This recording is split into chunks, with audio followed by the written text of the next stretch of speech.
Greetings and bienvenue, Midnight Crew. Thank you for returning to this broadcast, and welcome to new viewers joining us for the first time.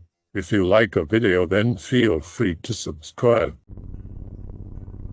Just came across this article and it got my noggin jogging. Linked in the description. Really weak article with very little substance, but it brings up some interesting memories. I've seen and heard stories from other people who've seen NotDeer, and somehow I never knew it was getting so much attention on ZoomerNet. Anyone else have any stories about it? Seen something like this yourself or heard about it? Post them. Also, anyone posting obvious chronic wasting disease bait is dumb.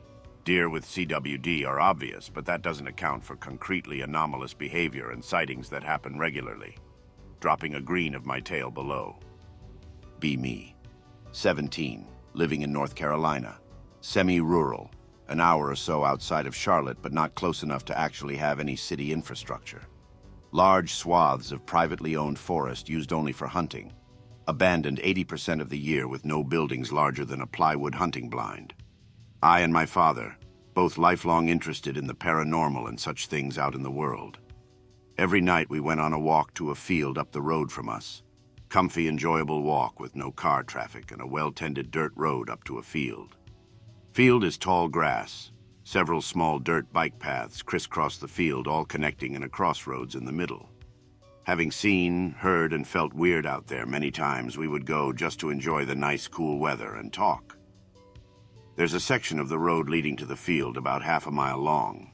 The woods get much more dense, and all the sounds of the highway off in the distance are inaudible in the trees. Super quiet. Always feels inadvisable to spend too long there. It felt watched, like there was something observing and waiting 24/7 from just out of view. Lots of weird smells, burning plastic and rubber, rotten eggs. Weird things like smelling a brand of detergent that I haven't smelled since I was a little kid that turns into a rotten egg smell. Bizarre. Not good.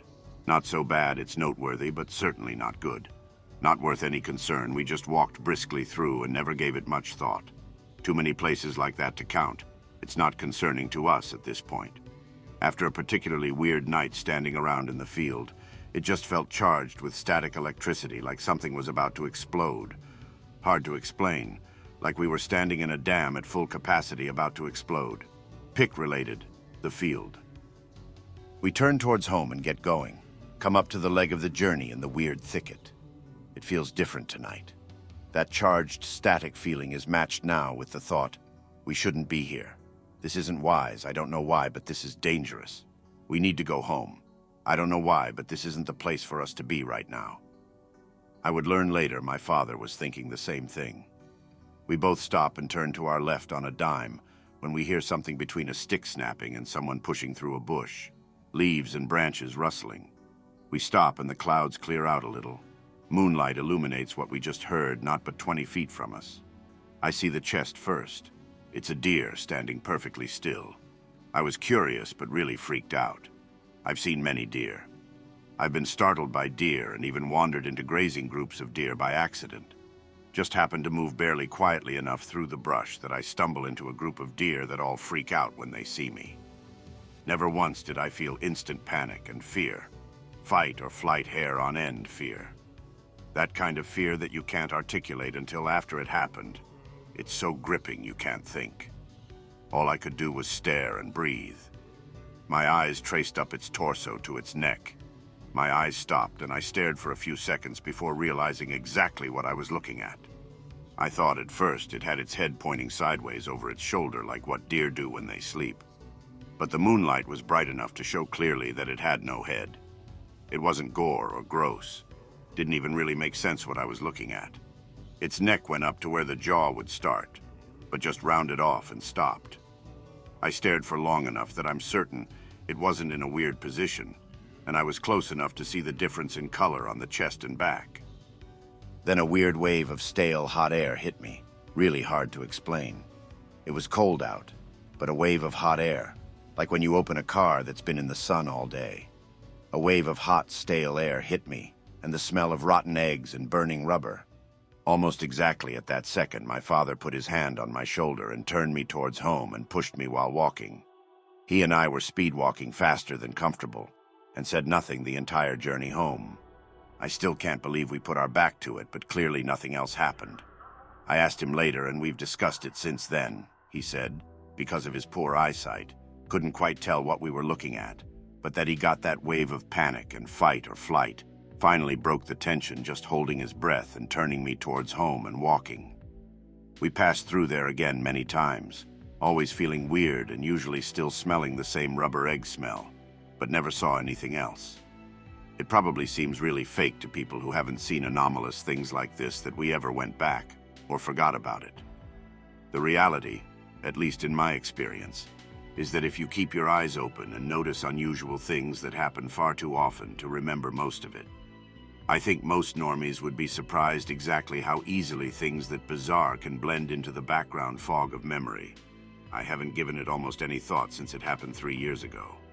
I no longer live there, but I know people who still do, and most still say that area is still just as weird as it ever was. Pick-related, a recreation I made of what I saw. I should note I wear glasses and have great night vision. I didn't see a deer with its head down. It was well lit and my eyes had been adjusted to the dark for hours before this. I commute for my job. It's a retail job, but I live in a rural area in the Southern California foothills, and it is currently my only option. I drive home every night near 1 a.m. when I take the highway. It's always deserted at these times, and some nights were more peculiar than others, but nothing so extreme as this incident. It's not uncommon for me to see a lot of wildlife on these drives. I would just take it slow and be alert. Occasionally I'd see a black-tailed deer, coyotes, raccoons, etc. One recent night, I was only about 10 minutes away from home. I rolled up to the usual four-way stop that I had stopped at hundreds of times before. Not a soul around. As I came to a complete stop, I saw something standing just off the side of the road across from the intersection. It was obviously an animal and it was headed toward the road, so I was going to wait for it to cross. It took me a second to really comprehend what it was at first. I thought it was a horse, which, although dangerous, wouldn't be that uncommon for where I live due to irresponsible ranchers and their constantly broken fences. Then, as I started to be able to make out more of what it was as it neared the light from my headlights, I realized something was very wrong with this animal. It was tall, so much so that the legs looked stilt-like. As I sat there shocked, it slowly stepped into the road and came across my car's direct beam of my headlight. At this point, I realized two things. One, it was much taller than my car. Its height was monstrous. Two, its gait was very odd, almost like it didn't know how to properly walk as a deer should. It was like all of its joints wanted to bend the wrong way. It moved slowly into the oncoming lane and then swiveled its head to look back at me. All of the hair on my body rose.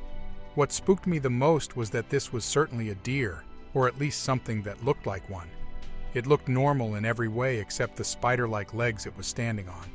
At this point I gasped it, and then the deer stood unmoving as my car sped past. I looked back in my rearview mirror and caught a glimpse of it crossing the oncoming lane back into the shoulder of the highway, illuminated red by my brake lights. When I got home, I ran into my house and locked myself in. I'm still understandably freaked out. While working for the Wisconsin Department of Natural Resources in 2017, I was assigned to investigate sightings of a particular deer in the South Kettle Moraine State Forest along the Ice Age National Scenic Trail. The description suggested that the deer suffered from chronic wasting disease.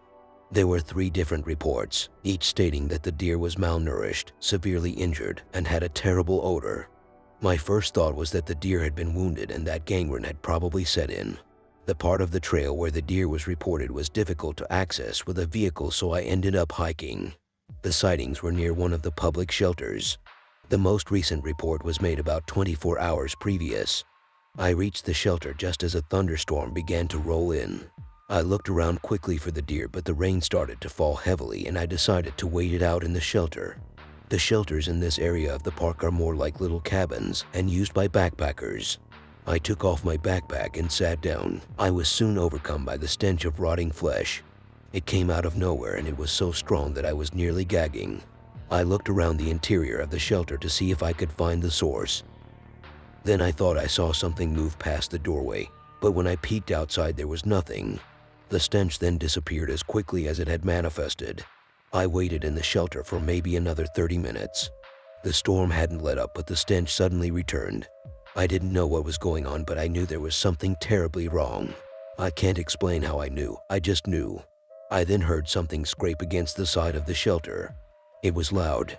I looked out through the window and I saw what looked to be white antlers.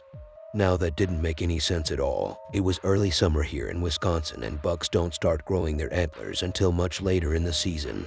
Even if they were early, they would still be covered in felt. I figured this must be the injured deer, and it certainly smelled like it was on death's door. I tried to get a better look out the window, but the animal appeared to be moving towards the door of the shelter. Whatever it was, I was about to see it soon enough. I couldn't shake the feeling though that there was something off about this whole situation. I removed the gun, a 12-gauge shotgun with slugs. I had packed in to dispatch the deer. I pointed it at the door and I waited. The doorway was dark because of the storm, but I could still see well enough to know that the creature that walked into view wasn't an old injured deer. It was about twice the size of a full-grown male whitetail, and its body was absolutely skeletal. Its fur was long and stringy like the kind of long hair you would find on a dog, and parts of it were missing fur completely. But the worst part was that its head was a skull. No hair, no skin, just bone with the antlers attached, and I didn't see any eyes in its sockets. I could see it had a tongue in its jaw, and its teeth looked like those of a deer, but the lower jaw didn't appear to be hanging on by much, and I don't know what the thing was. It was standing there in that dark rain-soaked doorway before I fired at it. I hit that creature 3 times center mass and it ran away. It was weird because it didn't fall down and it didn't even falter a step, it just ran. I waited another hour for the storm to pass before hiking out of there. I had never been so scared in my life. If a shotgun couldn't stop it, there was nothing I could do if I ran into it again. I finally reached my truck. I had no idea what to report to my boss. I eventually decided to report that I never observed the deer. I thought that if I reported the truth, it would raise red flags about my competence. Not long after that incident, I found another position within the department as a conservation warden. I live in mountainous south-central Virginia in a pretty rural area. My house is a townhome in a neighborhood right next to a middle school. I've lived in this house for over 10 years and frequently went on walks during the daytime all around the neighborhood itself, plus the surrounding buildings and woods, but I've never gone on a walk at night here. After starting college, I got very accustomed to taking walks around my campus at night when the weather's nice. So now that I'm home for winter break, and Virginia is in one of its weirdly warm winter weeks, I decided I may as well go on a walk at night since it's a safe area, and night walks are almost daily routines for me now. So I leave my house at around midnight. I walk over to the middle school and I sit down on the track. The track is a concrete oval going around the soccer field. I'm just sitting there, relaxing, listening to music with one earbud in. I also had a lit candle on the ground a foot in front of me, which sounds kind of weird of me to have now that I type it out. Lighting candles while I sit and chill somewhere outside is just a habit I developed from having a ton of candles and being unable to light them in my room at college. I heard what sounded like a cough, so I instantly stopped my music and started looking around. I don't see anything, but I'm an extremely paranoid person, so I'm on edge, even though everything seems fine. I just sit there doing nothing for maybe 1 or 2 minutes, and I start settling back down, so I'm almost fully relaxed. But then I hear the cough again. Then I see something sprint on its back legs across the field faster than I've ever seen anything move before, and it gets to the other end of the field, and then continues to stand there on its hind legs. I couldn't see it super well because it was dark and far away. Since I had just heard coughing, and it was running on 2 legs, I initially thought it was a person, but when it was standing still, I could see that it was too large and weirdly proportioned to be human. It was also screeching the whole time, like an incredibly loud horror movie creature screeching that made my ears ring. It looked like its back was to me, so I took the opportunity to pack up and sprint home. I'm physically disabled and I can move around just fine, but never very quickly. I literally cannot think of another time in my life when I ever ran that fast. The only sort of paranormal thing I believe in is plain old ghosts. So as soon as I got home, I texted all my friends about it and Googled all I could. Everyone I texted reassured me it was probably just injured or diseased, since that can make deer act weird like that. So that's a little reassuring, but at the same time, I'm Googling about deer running on their hind legs and screeching their heads off, and while it's a decently documented occurrence, none of the pictures and videos on any website are anywhere near what I saw. I've read descriptions of deer running on their hind legs, and I've watched videos of it. None of the videos I've seen really match up with just how strangely fast this thing was moving. Like, it was basically a blur running past me. I stayed after school one late December afternoon in the Roanoke, Virginia area for a basketball game. After the game, I walked to the nearby church lot waiting for my dad. It was already dark. As I stood waiting, I felt like someone or something was watching me. I turned around and saw the shadow of a man behind a bush. I instantly ran to the other side of the street. I caught my breath and slowly walked back to the other side of the church. I would be able to see my dad drive up. As I stood there, keeping an eye out for my dad and for other shadows, I saw 2 deer along the edge of the woods. I put some space between me and the deer. I watched the deer as they began to move around. I watched closely as one of the deer seemed to have a bad back leg or was injured. I began to walk in the direction of the deer in order to get a better look. When I came within 20 feet or so of the deer, I stopped. I was literally frozen and terrified at the same time. I realized that these were not deer. They both had oddly shaped heads with patches of hair that seemed to be stitched onto their bodies. It actually looked like human skin was underneath the patches. Then both deer looked in my direction and slowly stood up on their back legs. They then started to run in my direction, chasing me back to the church lot. I was yelling and running at the same time, so loud that my dad heard me a block away. I ran towards my home neighborhood, but my dad happened to see me and caught up. As he stopped ahead of me, I jumped into the passenger seat yelling, "Go, go." He asked me what the hell was I yelling and running for. I couldn't answer him. I was absolutely freaked out. The 10-minute drive home was surreal as I was thinking about what I had experienced and what I was going to tell my dad. When we got home and after I calmed down a bit, my mom and dad sat at the dining room table with me and listened to my description of the encounter. They actually listened. They knew by my demeanor that something had really occurred. Later that night, while I was in my room watching television, my dad came into my room and wanted to talk. He told me about an encounter that he had several years previously with a deer while he and my uncle were hunting in the nearby mountains. His description was very much like mine. He had told my mom about it at the time, so now I know why they didn't question my sanity when we talked. Some viewers may find the following video disturbing. Viewer discretion is advised. I was hunting with my grandfather for my 19th birthday about a year ago, and we both watched a deer slam its head into a rock until its antlers and skull were shattered. Once its brains were everywhere, it tried to lick them up and looked like it couldn't even use its jaw or tongue right. So it just stood upright like a human and just walked into the river and died. We left immediately, and my granddad was terrified. I haven't been near woods since, and he moved to Florida with my grandmother for safety reasons. Be like maybe 13 or 14. Just moved from a densely populated city to a 60-acre farm in the middle of nowhere because parents wanted to for some stupid reason, so screw it. Having a housewarming party with a group of friends from the city one afternoon. Walking around the property behind the house to explore and goof off. Start walking farther than I had tried to previous to that point with friends. Had only been living there for maybe a few days. Get to a clearing just past the bow of a hill and right outside where the woods started. Friends are running around and chasing each other with sticks or whatever stupid middle schooler fun. Call everyone together to prepare a trek into the woods, eager to see what interesting things might be around. I've always liked hiking despite having been a city slicker.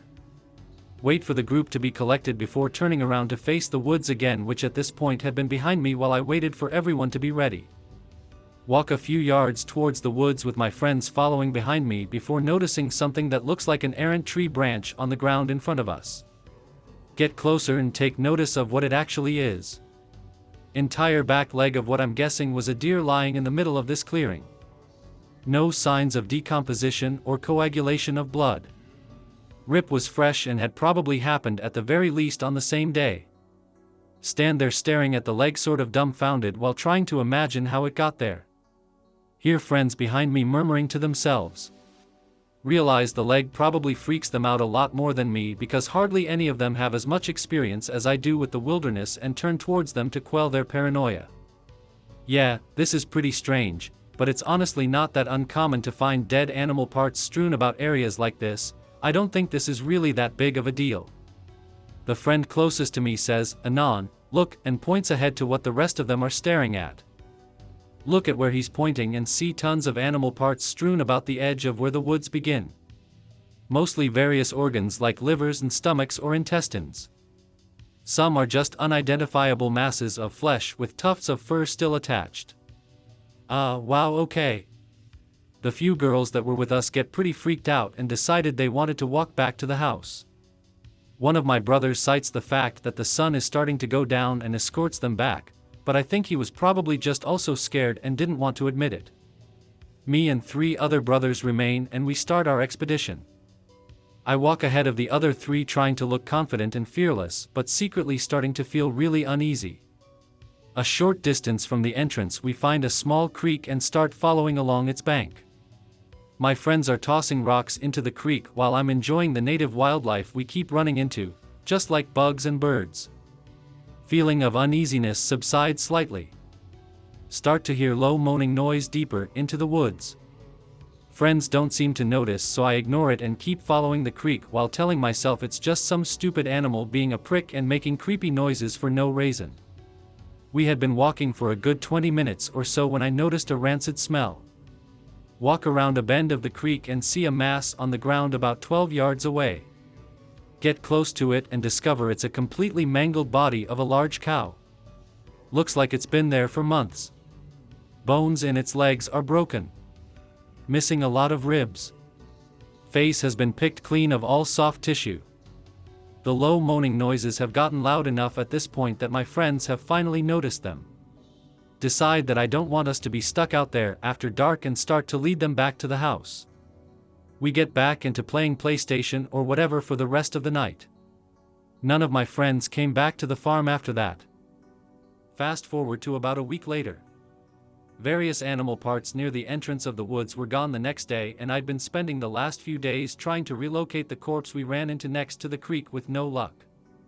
Walk around in the fields by myself, still trying to familiarize myself with the area. Not so much scared by the situation from last week, but more just confused. Nightfall finally comes and I start heading back towards the house. Walking around in the dark without a torch to the light of a full moon because I was a weird kid that liked doing that sort of thing.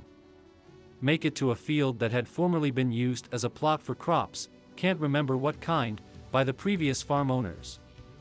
Walk down it for a minute while peering through the darkness and letting my eyes adjust to the moonlight. Stop when I hear some scuffling noises not far ahead of me. Think for a second that my dog had gotten out and curse under my breath. Wait for a minute in silence, expecting him to run up to me while wagging his tail and smiling. Notice something moving across the field not more than 30 yards away. Not my dog.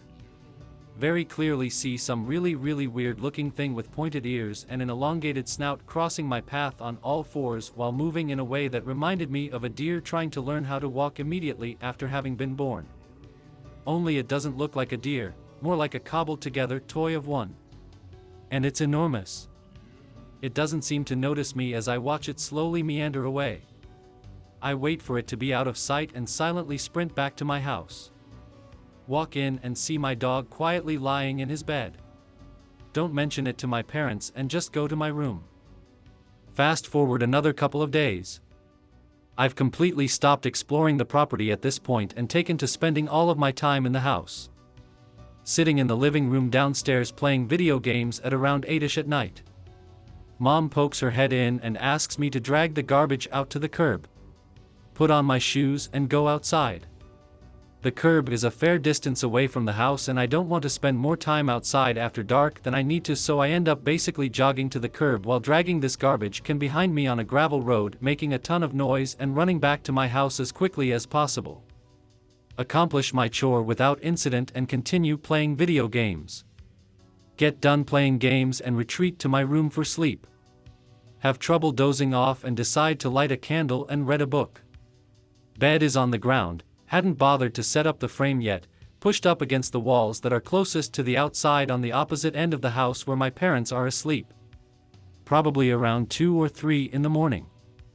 Hear a light tapping at the window to the right and past the foot of my bed. Assume it's a tree branch or something and ignore it. Hear it again. Goddamn, this is a good book. Hear a loud bang on the window that sounds like someone slapping it with an open palm. Get startled and think it's one of my parents outside spying on me, trying to get me to go to sleep. My grades had been starting to slip because I was staying up too late.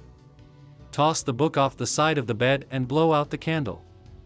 Sit in silence for a moment. Hear the tapping noise again. Get really scared. Reach over to the side of my bed to pick up a baseball bat I had lying next to it. Grip it for dear life, ready to beat something to hell and back. Sit in the dark for what felt like forever. Start hearing a dull scratching noise coming from behind the wall near the spot to the right of the window next to my feet. Listen helplessly as the noise starts to get louder. Like a lot louder. Sounds like there's someone dragging a collection of industrial-grade rakes along the outside of my wall. Pull my feet up and sit in the fetal position, still gripping the bat. Realize the noise is moving along the wall, getting closer to where I actually was on the bed. Listen to it drag along my right side, around the corner, and finally hover directly behind my head. Sitting there in disbelief at how goddamn loud it is. Preparing myself mentally to die. Noise abruptly stops. Feel my heart about to pop out of my chest. Suddenly I hear my dog barking. Jump out of my bed, still holding my bat. Run to find my dog pointed at the side entrance of the house, barking loudly and growling. Try to calm him down. He's going totally berserk, hadn't ever seen him like that before. Mom comes downstairs to see what's up. I tell her that I think the dog saw a cat or something to kind of skirt the reality of what had just happened. Finally calm him down enough to get him to stop barking. Mom goes back upstairs, petting my dog while he continues to growl pretty viciously while still pointed at the door. Convince myself that whatever I had heard in my room must have been a raccoon or something stupid, and that I should see if it's outside making my dog go crazy. Flip the switch for the side porch light and unlock the door, taking a breath before cracking it open slightly to peer outside. Look out to see a neatly placed severed pig's foot on the ground just within reach of the porch light. Shut the door and relock it. Sit at the door with my dog until morning. I lived there for another 10 years. After a while, I got over my astounding fears of the forests and started exploring the property again, but never went anywhere without my dog or stayed outside past dark. I'd find weird animal parts in random places from time to time and just got used to it after a while.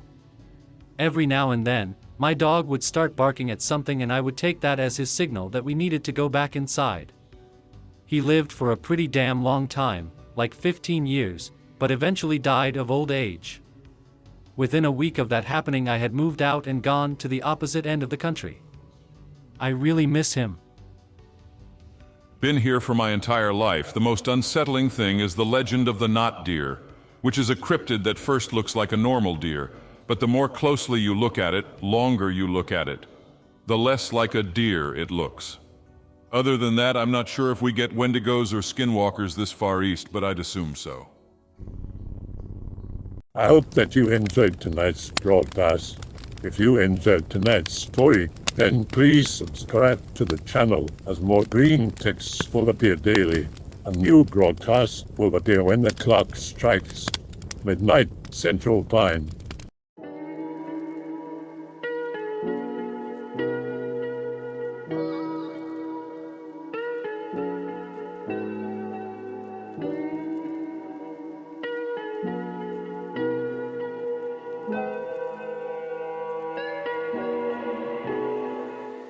Remember to check out the Odyssey page in the description for a second archive of the channel's videos. There's also a Rumble archive as a backup.